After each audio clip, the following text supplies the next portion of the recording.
Tough questions, easy solutions. Like, subscribe, press bell icon. Hello viewers, आप कैसे हैं? आप अपना ही चैनल देख रहे हैं जिसका नाम है टफ क्वेश्चंस ई सॉल्यूशंस। और आज हम मिक्सचर स्टार्ट करेंगे।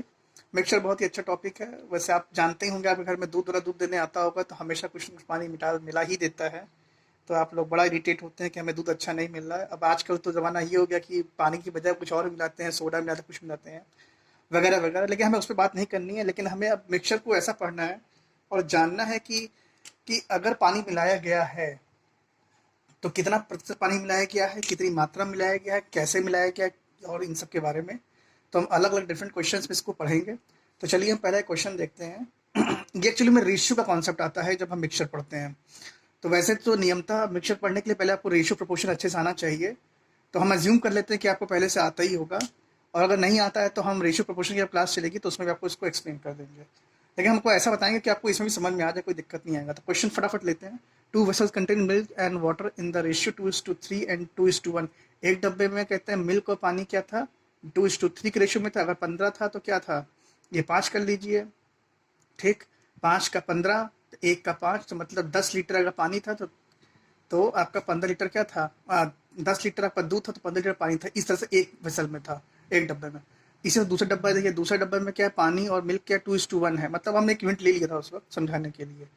If both mixture are mixed in the ratio 1:1, मतलब इस डब्बे में से और इस डब्बे में से बराबर मात्रा में एक उतना गिलास दोनों में आपस में मिलाया गया।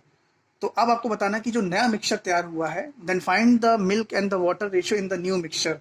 जो नया मिक्सचर बचा है उसका आपको निकालना है। तो ये बहुत ही आसान सवाल है, कोई कठिन सवाल नहीं है। तो पहले हम क्या करेंगे, पहला हमने वेसल ले लिया, ये हमने दूसरा वेसल ले लिया। तो जो पहला वेसल है उसमें मिल्क और वाटर किस रेशियो में, 2:3 है। दूसरे में क्या है, मिल्क एंड वाटर किस रेशियो में, 2:1 है। तो अगर हम मान ले टोटल जो वॉल्यूम है पहले वेसल का वो 5 यूनिट है, तो उसमें मिल्क कितना हो जाएगा, 2/5 हो जाएगा। ठीक है, 5 एक ऐसे, ये 2 + 3 लिया गया है 5 ये। तो अब उसी वेसल में वाटर कितना होगा, तो 3/5 हो जाएगा। मतलब 3 हिस्सा क्या है उसमें वाटर है और 2 हिस्सा क्या है, 5 में पानी है।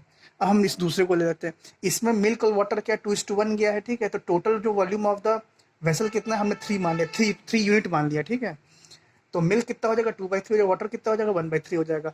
अब दोनों ही जो है ये जब मिलाए गए हैं तो 1:1 में मिलाए गए हैं। ठीक है, तो 1:1 में जब मिलाए गए, जब बोथ मिक्सचर है रेशियो में, तो हमने 1:1 से मल्टीप्लाई कर लिया और इंडिविजुअल जो मिल्क इसमें का था एक साथ ले लिया, वाटर इसमें था एक साथ ले लिया। तो 2/5 प्लस 2/3, और इसमें, और दूसरा जो है हमने वाटर का ले लिया सेक्शन। तो वाटर पहले वाले में वाटर कितना है, 3/5, दूसरे में वाटर कितना, 1/3 है। एक्चुअली में हमने यहाँ पर इंडिविजुअल इनकी क्वांटिटी निकाल ली, यूनिट्स में निकाल ली। ठीक है, इसीलिए अब हम इनको 1:1 में हम मिला रहे हैं अब। तो अब क्या है कि दोनों में 1:1 से मल्टीप्लाई हो जाएगा। अब ये इसका एलसीएम 15, इसका भी एलसीएम 15, ऊपर आ जाएगा 14, यहाँ ऊपर आ जाएगा 16। ये सॉल्व कर लीजिएगा, इसको करने की जरूरत नहीं है। तो फाइनली जो हमारा नया वेसल है जिसमें हमारा दूध और जो कहते हैं पानी है वो 8:7 के रेशियो में मिक्स होगा। अब इस क्वेश्चन को ऐसे भी समझ सकते हैं कि 2 अलग अलग डब्बे थे, एक में मिल्क पानी अलग रेशियो में था, एक में मिल्क पानी अलग रेशियो में था। उसमें से हमने कहते हैं बराबर मात्रा में, इतने ग्लास में बराबर मात्रा में एक तीसरे ग्लास में डाल दिया है। तो तीसरे ग्लास में जब हमने डाला है तो दोनों में से हमने बराबर क्वांटिटी में ही रेशियो उठाया है, मतलब एक एक ग्लास उसमें से उठा लिया है। तो अब नया जो मिल्क और वाटर का रेशियो उसको आपको बताना है। तो क्वेश्चन आपको कैसा लगा जरूर बताइए कमेंट बॉक्स में। और कमेंट दोस्तों डालते रहिए कमेंट बॉक्स में, इससे थोड़ा सा एहसास होता है कि आप लोग इस वीडियो को देख रहे हैं और समझ रहे हैं।